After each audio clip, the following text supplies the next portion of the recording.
წარმოიდგინეთ ადგილი, სადაც ისტორია გაცოცხლებულია, სხვა ზღაპარივით ლურჯია, ხოლო ქუჩები შუა საუკუნეების საიდუმლოებებით სავსე. ეს მალტაა. ჩამოსვლისთანავე ისეთი შეგრძნება მეუფლება თითქოს დროში ვმოგზაურობ.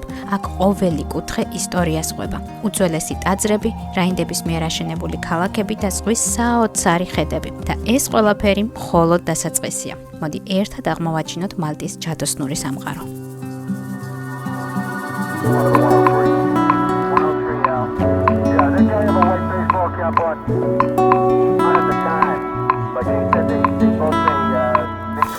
ჩემი პირველი გაჩერება მალტის ულამაზესი დედაქალაქი ვალეტაა. ეს ქალაქი არამხოლოდ ქვეყნის ისტორიული და კულტურული გულია, არამედ ნამდვილი ცოცხალი მუზეუმი, სადაც ყოველ ნაბიჯზე საუკუნეების ისტორია იგრძნობა. ქალაქში შემოსვლისთანავე თვალში მხდება უზარმაზარი ქვის გალავნები და ვიწრო ძველი ქუჩები, რომლებიც მალტის რაინდების ეპოქას მახსენებს. ვალეტა მალტის დედაქალაქი და ხმელთაშუა ზღვის ერთ-ერთი ყველაზე ისტორიული ქალაქია. ის 1566 წელს მალტის ორდენის დიდმა მაგისტრმა ჟან პარიზო დე ვალეტმა დააარსა. სწორედ მის საპატივსაცემად ეწოდა ქალაქს ვალეტა. დღეს იგი იუნესკოს მსოფლიო მემკვიდრეობის სიაშია შესული და მთელი ქალაქი ერთ დიდ არქიტექტურულ შედევრად ითვლება.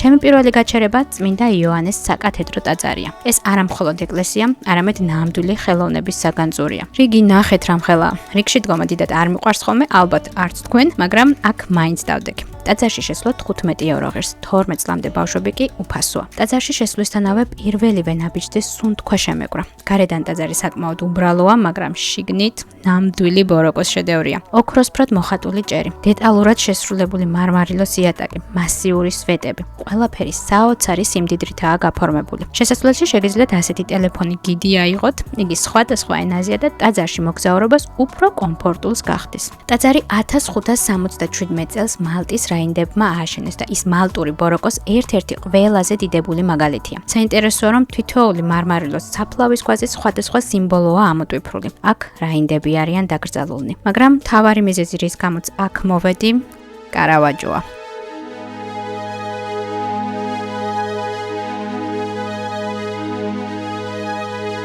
ტაძრის ერთ-ერთ ოთახში ინახება კარავაჯოს ერთ-ერთი ყველაზე ცნობილი ნამუშევარი, წმინდა იოანე ნათლისმცემლის თავის კვეთა. ეს ნახატი ძალიან დიდია, თითქმის 4 მეტრის სიგრძის, განათება, შუქჩილები, თითქოს მთელი სცენა ცოცხალია. საოცარი გამოცდილება ამ ნახატის პირადად დანახვა.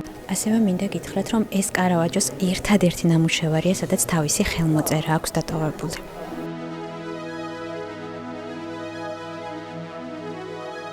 ალბათ იცით, რომ კარავაჯო იტალიელი ბოროკოს ეპოქის ერთ-ერთი ყველაზე სკანდალური და გენიალური მხატვარია. 1607 წელს კარავაჯო რომიდან გაიქცა, მკვლელობის ბრალდებით. იტალიაში მას სიკვდილით დასჯა ემუქრებოდა, ამიტომ მალტის რაინდთა ორდენს შეუერთდა იმ იმედით, რომ დაიცავდა თავს. მალტაზე ყოფნისას მან დახატა თავისი ერთ-ერთი ყველაზე დიდი და ერთადერთი ხელმოწერილი ტილო, წმინდა იოანე ნათლისმცემლის თავის კვეთა, რომელიც დღემდე ინახება აქ, ვალეტას საკათედრო ტაძარში.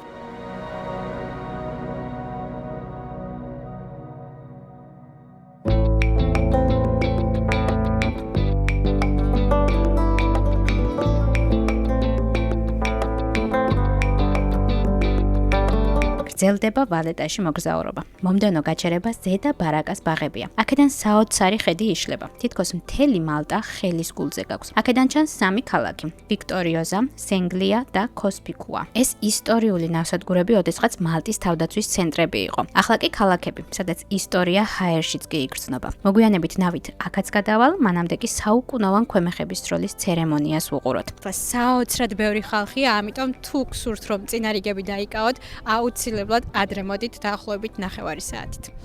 წამოდით სადმე შევძვრები და გადავიღებ. დღეში ორჯერ ზუსტად 12-სა და 16 საათზე აქ ქვემეხების სროლის ცერემონია იმართება, რაც საუკუნეების წინანდელ მალტურ ტრადიციას აგრძელებს. ეს არამხოლოდ უბრალოდ სანახაობა, არამედ დროის მანქანაცაა, რომელიც წარსულში გვაბრუნებს.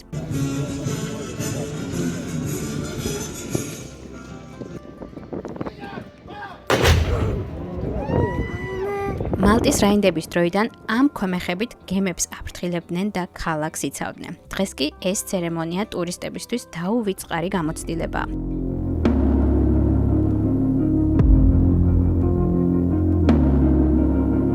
აქვე მინდა გითხრათ, რომ მალტა ითვლება მეორე მსოფლიო ომის დროს ყველაზე ბევრჯერ დაბომბილ ქვეყნად. ეს ძირითადად ვალეტას და მალტის სხვა სტრატეგიულ ლოკაციებს შეეხო. მალტა იყო გეოპოლიტიკურად უმნიშვნელოვანესი პუნქტი ხმელთაშუა ზღვაში. რადგან ის ბრიტანეთის კოლონია იყო, იგი მოკავშირეების ერთ-ერთი მთავარი საყრდენი გახდა იტალიისა და გერმანიის წინააღმდეგ. 1940-42 წლებში მალტა თითქმის უწყვეტი დაბომბვის ქვეშ იმყოფებოდა. ითვლება, რომ ეს იყო ერთ-ერთი ყველაზე ხანგრძლივი და ინტენსიური საჰაერო დაბომბვა ისტორიაში. მალტაზე 3000-ზე მეტი საჰაერო თავდასხმა განხორციელდა. მთავარი სამიზნე ვალეტა და მისი სტრატეგიული ადგილები იყო, განსაკუთრებით კი დიდი ნავსადგური, სადაც ბრიტანეთის ფლოტი იდგა.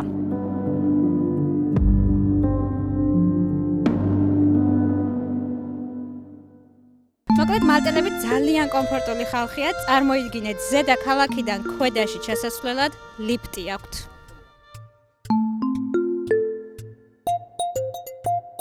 თუ ზედა ბარაკას ბაღებიდან ქვემოთ ნავსადგურისკენ ჩასვლა გინდათ, საუკეთესო გზა ეს ლიფტია. ეს არის მალტის ერთ-ერთი ყველაზე მოსახერხებელი და საინტერესო ინფრასტრუქტურული პროექტი, ბარაკას ლიფტი. 62 მეტრის სიმაღლიდან სულ რაღაც 25 წამში ჩაგიყვანთ ქვემოთ. გზავრობა 1 ევრო ღირს და მოიცავს 2 გზას, ჩასვლას და ამოსვლას. ლიფტი აკავშირებს ზედა ბარაკას ბაღებს და ვალეტას ცენტრს ნავსადგურში მდებარე საბორნე ტერმინალთან. ეს ყველაზე სწრაფი და მარტივი გზაა სამ ქალაქში გადასასვლელად. მეც სწორედ ამას ვაპირებ.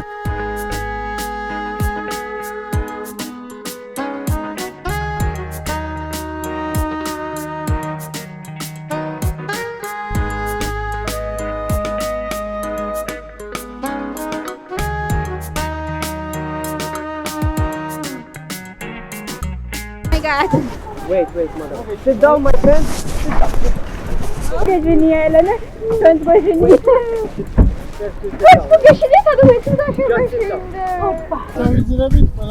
მოკლედ შენ ბავშვს მიხედა? ბავშვს მიხედავ, შენ თავს მიხედავ. ცოტა ქარია და შესაბამისად ტალღებიც, თუმცა ეს რას შემაშინებს? ყველაზე დაუვიწყარ მოგზაურობას ვიწყებ. გზავრობა 1 ადამიანი 3 ევროა, 1 გზა. გზავრობა სულ რაღაც 10 წუთს გრძელდება, მაგრამ ეს პატარა მოგზაურობა საოცარ ხედებს გვთავაზობს. ერთ მხარეს ვალეტას ისტორიული ციხესიმაგრეებია, მეორე მხარეს კი სამი ქალაქის მყუდრო სანაპიროები. თამამად შემიძლია ვთქვა, რომ ეს არის ყველაზე სწრაფი და ამავდროულად ყველაზე ლამაზი გზა სამ ქალაქში მოსახვედრად და ასევე ერთ-ერთი საუკეთესო გამოცდილება, რაც კი ოდეს მე მქონია.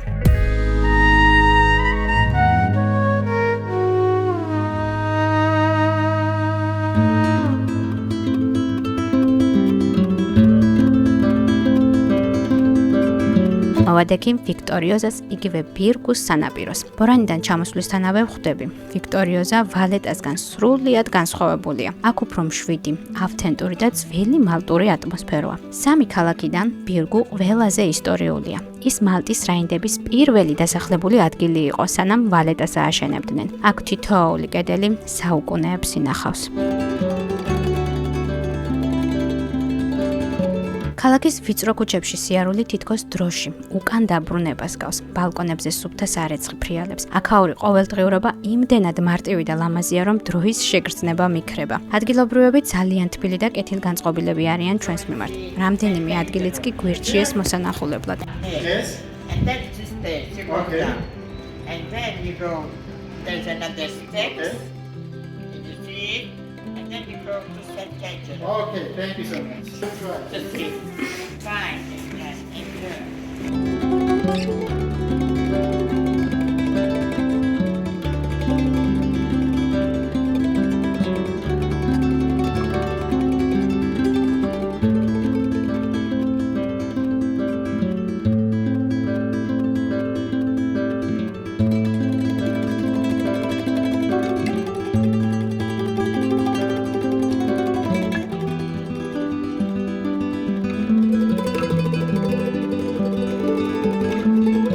ბირგუში ყველაზე მეტად სწორედ ეს სიმშვიდე მომწონს. ტურისტების ნაკლებობა, ავთენტური გარემო, ძველი კედლები და პატარა მოედნები. თითქოს მალტის წარსულში ვცხოვრობ. აქვე გადავწყვიტე და მეგემოვნებინა მალტის ერთ-ერთი ყველაზე პოპულარული პასტიცი. მალტაში თუ მოხვდებით, მისი ტრადიციული პასტიცი აუცილებლად უნდა გასინჯოთ. თქვენი სწორად ვამბობ, თუ არ ვამბობ, ჩემი სწორად. ეს პატარა ხრაშუნა ღვეზელები რიკოტას ყველის ან ბარდის პიურის შიგთავსით მზადდება და საოცრად გემრიელია. ფასრად შეეხება 50 ცენტირს.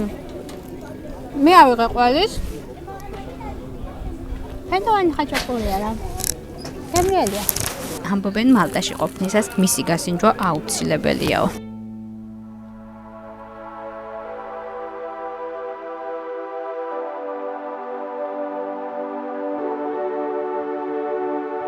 შეგახსენებთ, რომ მალტაში მოგზაურობა შეგიძლიათ დაგეგმოთ ჩემი ტურისტული საშუალებით. მოგწერეთ სოციალურ ქსელებში, ბმულს კი კომენტარებში დაკიდავებთ.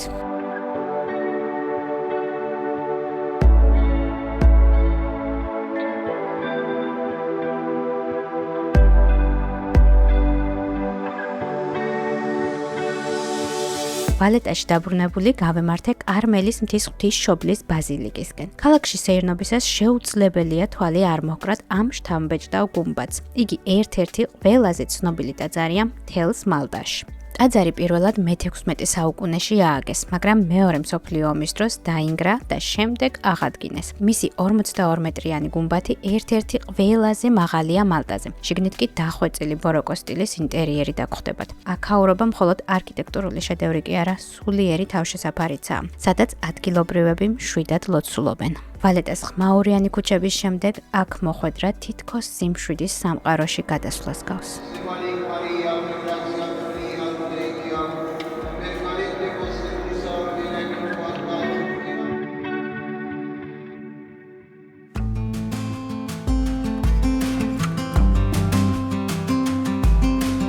ჩვენი შემდეგი გაჩერება მალტის ძველი დედაქალაქი მდინაა. იქ მოსახვედრად ყველაზე ბიუჯეტური საშუალება ავტობუსია და არა მხოლოდ იქ. მთელს მალტაზე გადასაადგილებლად ავტობუსის გამოყენება კარგი ვარიანტია. ავტოსადგურზე მსგავს აპარატებზე ან ოპერატორთან ჯიხურში შეგიძლიათ შეიძინოთ ულიმიტო ერთკვირიანი ავტობუსის სამგზავრო ბარათი 25 ევროთ და მთელი ქვეყნის მასშტაბით ულიმიტოდ იმგზავროთ ავტობუსით. ახლა მალტის ყველაზე მისტიკური და ულამაზესი ქალაქის მდინას კარიბჭესთან ვარ. ეს უძველესი ქალაქი ისტორიის და არქიტექტურის საოცარი მაგალითია. მოდი ერთად აღმოვაჩინოთ თუ რა საიდუმლოებებს მალავს იგი.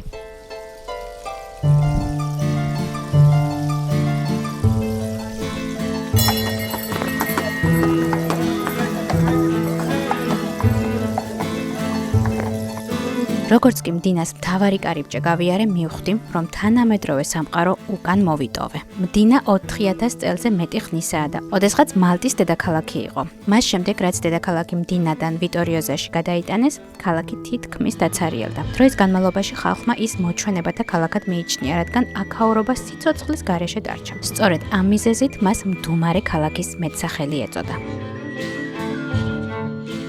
აქ ცხოვრობდნენ არისტოკრატები და რაინდები. ამიტომ მდინას სასახლეები და ვიწრო ქუჩები ნამდვილ შუა საუკუნოვან ატმოსფეროს ინარჩუნებს. დღესდღეობით კი ქალაქში 300-მდე ადამიანი ცხოვრობს.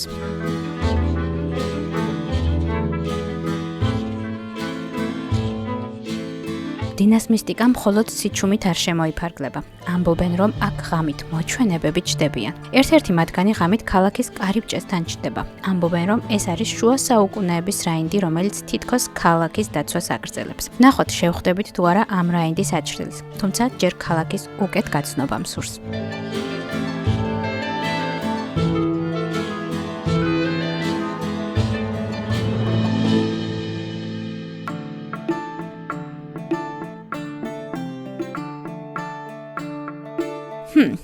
აქაურობა რამეს ხომ არ გახსენებთ? მდინა მალტის ერთ-ერთი ყველაზე კინემატოგრაფიული ქალაქია და აქ არაერთი ცნობილი ფილმი და სერიალი გადაუღიათ. სამეფო კარის თამაშები, გლადიატორი, ტროა, მიუნხენი და კიდევ უამრავი სხვა. ასე რომ თუ მდინაში სეირნობისას თავი ჰოლივუდის ფილმის სცენაზე იგრძენით, ეს შემთხვევითი ნამდვილად არ არის.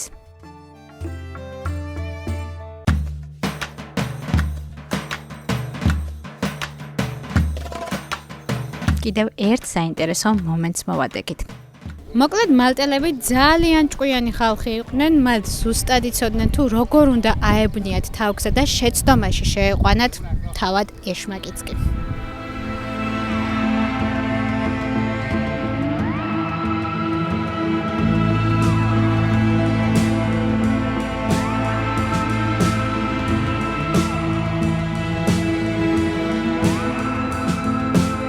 მალტაში სეირნობისას ალბათ შეამჩნევთ ერთ უცნაურ დეტალს. ბევრ ეკლესიას აქვს 2 საათი, მაგრამ ისინი სხვადასხვა დროს აჩვენებენ. ეს შემთხვევითობა არაა.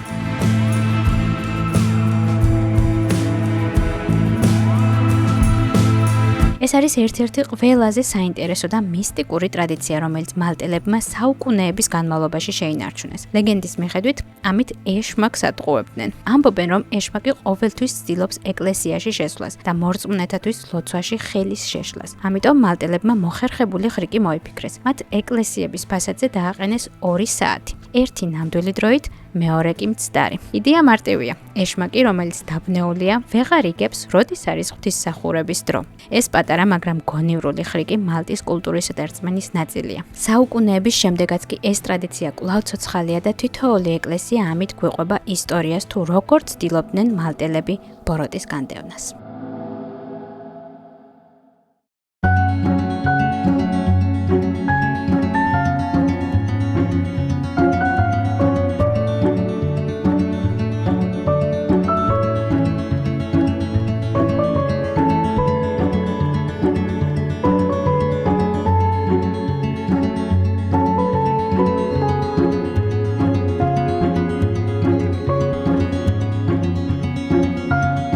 მალტაში მოგზაურობა არ იქნება სრულყოფილი კუნძული გოზოს გარეშე. გოზო მალტის მეორე ყველაზე დიდი კუნძულია და აქ მოსახვედრად მარტივი გზა სწორედ ეს ფერია. გზავრობა 4,5 ევრო ღირს და დაახლოებით 25 წუთს გრძელდება, მაგრამ უკვე გემიდანვე შეგიძლიათ დატკბეთ საოცარი ხედებით.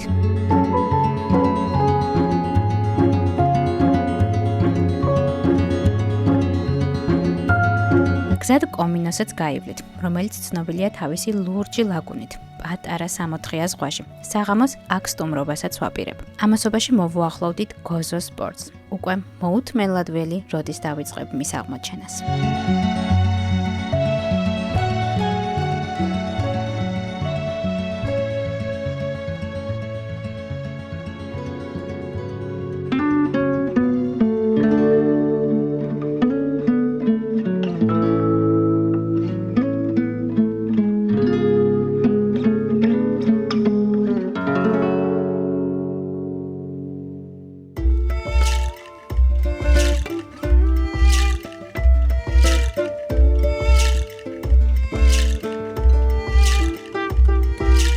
მალტის არქიპელაგის შუაგულში მდებარეობს გოზო, პატარა, მაგრამ მომაჯადოვებელი კუნძული. მან შედარებით უფრო მშვიდი და უშუალო ატმოსფერო შეინარჩუნა. ეს კუნძული ცნობილია თავისი ულამაზესი სანაპიროებით, უძველესი ტაძრებითა და ავთენტური სოფლების მაგიური ატმოსფეროთი. გოზოს შუაგულში მდებარეობს ვიქტორია, მისი მთავარი ქალაქი. ძველი ქალაქის ერთ-ერთი მთავარი ღირსშესანიშნაობაა წმინდა გიორგის ბაზილიკა.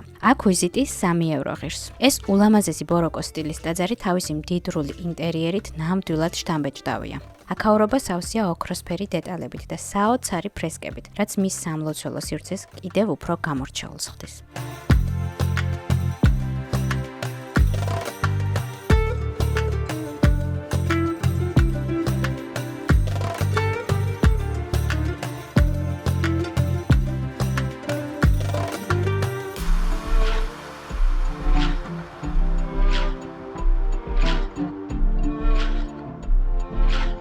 ახლა კი დროა დავაგემოვნოთ ტრადიციული კურდღელი, რომლის ფასიც აქ როგორც ხედავ არის 22 და 10 ცენტი, 22 ევრო და 10 ცენტი.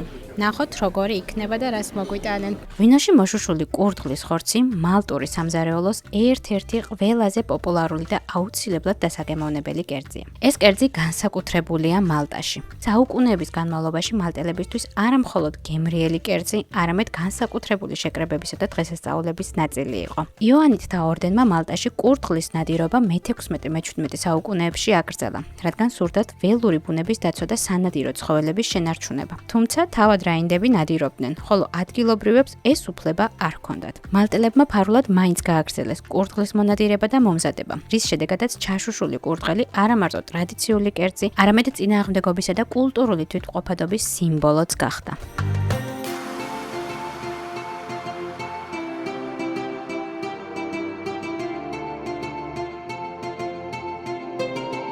ახლა კი მოვედით გოზოს ყველაზე შთამბეჭდავ ადგილას ვიქტორიას ციტადელთან. ოდესღაც ეს ადგილი გოზოს მაცხოვრებლებს მეკობრეების თავდასხმისაგან იცავდა. მოდი ვნახოთ თუ რას გვთავაზობს აქაურობა. წავედით.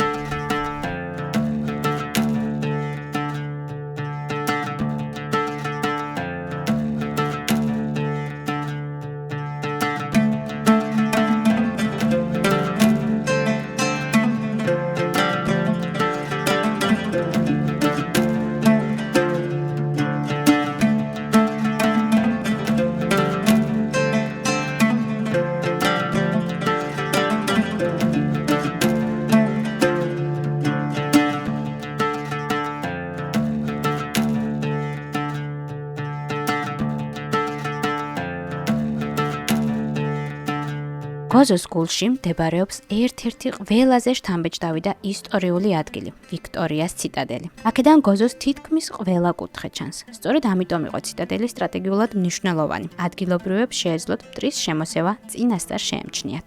ციტადელის ისტორია საუკუნეებს ითვლის. აქ ჯერ კიდევ ნეოლითის ხანაში ცხოვრობდნენ ადამიანები, მაგრამ ის, რასაც დღეს ვხედავთ, ძირითადად შუა საუკუნეებში აშენდა. ვიქტორიას ციტადელი არა მხოლოდ ისტორიული მემკვიდრეობაა, არამედ ადგილი, სადაც მალტური სული და გოზოს მემკვიდრეობა ცოცხლობს. აქ სეირნობა ერთი დიდი მოგზაურობაა წარსულში.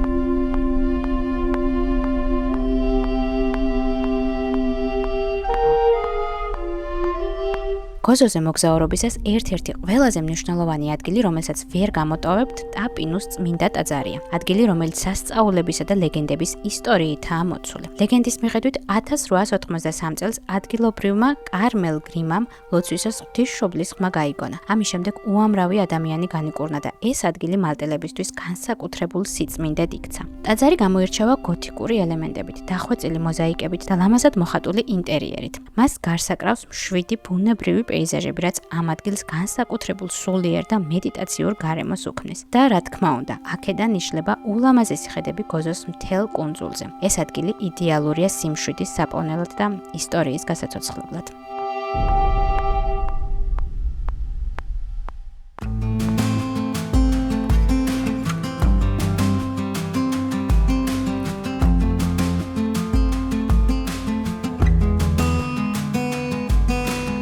ბლუ-ლაგუნი მალტის ერთ-ერთი ყველაზე შთამბეჭდავი და ცნობილი ბუნებრივი საოცრებაა. ის მდებარეობს კუნძულ კომინოსა და კომინოტოს შორის, მალტის არქიპელაგის ცენტრში. იგი ცნობილია თავისი ფირუზისფერი წყლებით, რომელიც უბრალოდ არარეალურად გამოიყურება. აქ მოხვედრისთანავე გესმის, რატომაა ეს ადგილი მალტის ერთ-ერთი ყველაზე პოპულარული სანახაობა. ბლუ-ლაგუნში მოხვედრა მხოლოდ კატერით ან ბორნით არის შესაძლებელი. გოზოს პორტიდან კატერის ტური ავიღე, რომლის ღირებულებაც 15 ევროა და მოგზაურობა 9 საათს გრძელდება. თუ გინდა ახლოდან შეისწავლო მიმდებარე გამოქვაბულები და კლდეები, ეს საუკეთესო შესაძლებლობაა. ლაგუნის წყალი საოცრად სუფთა და მშვიდია, რაც მას იდეალურ ადგილად აქცევს საცურაოდ და წყალქვეშა სამყაროს დასათვალიერებლად. თეთრი ქვიშის სანაპირო და კლდოვანი ადგილები კი შესანიშნავია მზის აბაზანებისთვის. სამწუხაროდ ახლა ცივა და ცურვას ვერ შევძლებ, თუმცა კომინოს გარშემო კატერით მოგზაურობა და საოცარი პეიზაჟებით ტკბობა ერთ-ერთი დაუვიწყარი გამოცდილება აღმოჩნდა ჩემთვის. ბლუ-ლაგუნის ულამაზესი ფირუზისფერი წყლები დღეს ტურისტებისთვის სამოთხეა,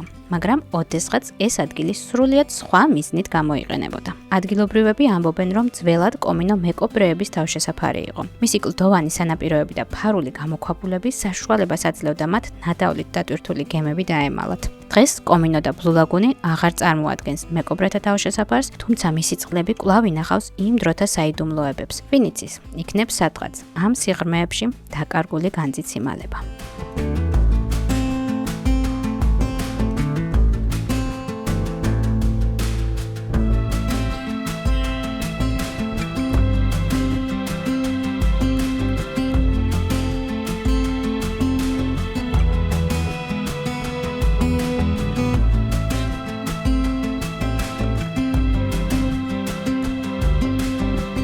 მალტაში მოგზაურობა ამით დასასრულს მიუახლოვდა. მედია მოგეწონათ ეს ვლოგი, თუ დალაიქებთ და კომენტარებთ, ამით ძალიან დამეხმარებით. ჩვენ კიდევ შევხვდებით ახალ მოგზაურობაში. აბა დროებით!